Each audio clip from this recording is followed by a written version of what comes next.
I think that a lot of it is looking at, it's another form of artistic expression, and as performance art's becoming more and more accepted in larger museums, I think that thinking about dance and thinking about a lot of the operas that we've had here at the Guggenheim, I think that's a really great addition to a lot of the shows we've had, drawing on some of the same concepts through different form of expression.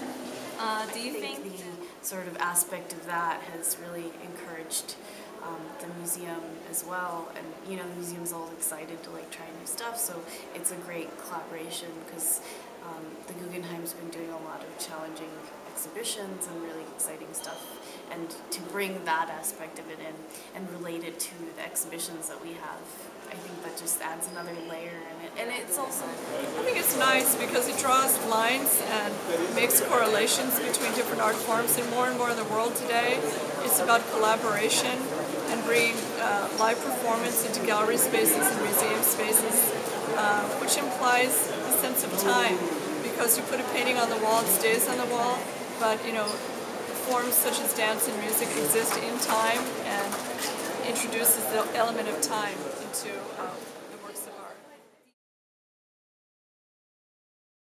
Sure, absolutely, why not? I mean, I feel like museums should just be cultural institutions, so they can span as much as you'd want them to, concerts or dance performances or storytelling, whatever you'd like.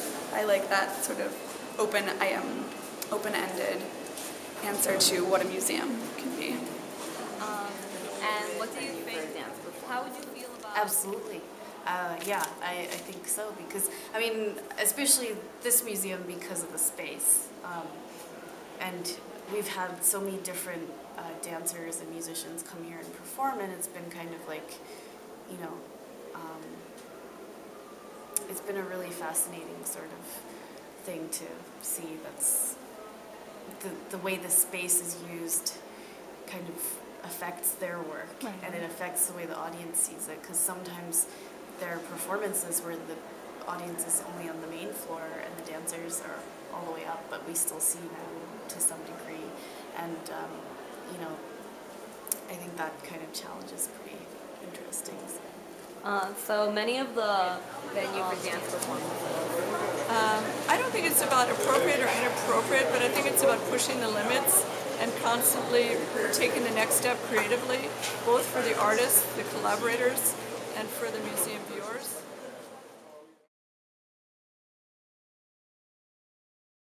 I feel like if it is like artistic related, it's totally relevant to any sort of cultural institution, regardless of what the specific form is. Yeah, absolutely. Thank you for your time. Well, I think it would be very provocative. I think so much of what excites people is opposition and counterpoints and oppositional forces which create a tension. So you go into a traditional classical space, perhaps at the Met or some other museum, and you introduce popular culture, you're creating a point and counterpoint, which I think makes for fascinating juxtaposition.